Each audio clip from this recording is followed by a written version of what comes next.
welcome back. Today I'll be tackling something a little different. A while back I made a straw poll to get your opinion on what challenge video you guys would like to see me do.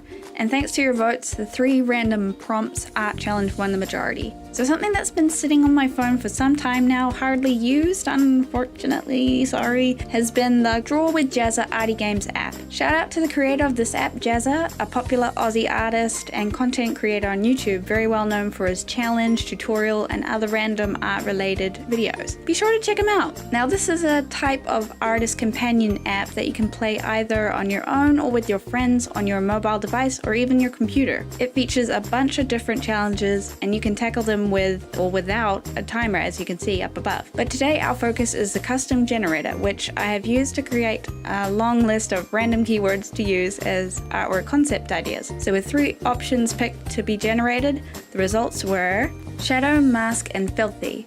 Thank goodness it created a relatively cohesive image in my head, because back when I was making the list of words and experimenting, I was getting things that just didn't make sense or wasn't very interesting, like swift long trail or screech found juicy. I mean, sure, I could probably come up with something, but I was glad with what I got when I actually started recording. So something you guys probably know about me by now is that I hate drawing anatomy. Without references, you guys would probably be seeing a lot more very deformed humans being created. So a program I use to help me with my anatomy and poses is DesignDoll, a free 3D model computer program that lets you customize models and appearance and positioning to help with your human subject artwork. Personally, I find it a lot better than the in real life figures you can buy. It takes a little time to grow accustomed to the software, but heck, that can be said for every computer program out there. It's worth the time, as it can save you a lot of headaches. Back to the artwork at hand, the first idea to pop into my head was based on the mask and filthy prompts. A young homeless girl sitting in an alley, someone who hides themselves under a hood and a mask. Then from there, the idea of her outside in the middle of the night to enhance the shadow prompt. I kind of liked the idea that her mask would show a stronger emotion than she was. Where the mask half of her face looks distressed, her revealed expression is more blank and harder to read as she keeps herself hunched up and keeps her eyes trained on the concrete. The perspective of the environment versus her placement didn't come out 100% right by my eye, but it's just something I'll have to develop and get better. It turned out alright in the meantime.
Tackling the background first, and with it being a predominantly dark scene, I laid down the shadows over everything first, then used an eraser to shed light where I wanted it. I find I typically like this technique better. It saves a lot of time, especially when objects have a light source set relatively behind them.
wanted the colours to complement each other as much as possible and to help set the dark, somber mood, and the background came out awesome to the point I was kind of feeling sorry for the young girl.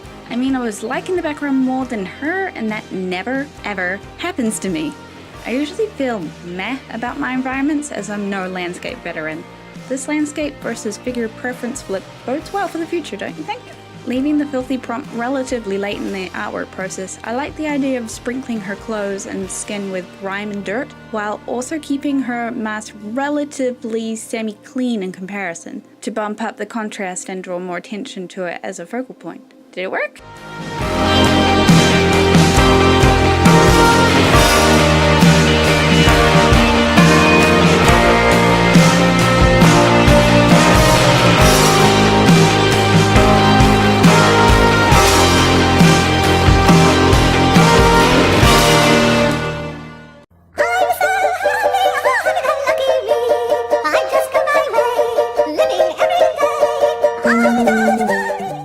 Thanks for watching, everyone. If you enjoyed this video, be sure to flick that like button or leave a comment below. If you haven't already, be sure to subscribe so you don't miss out on any future videos. I upload every fortnight, and feel free to check out some of my other videos in the meantime. See ya!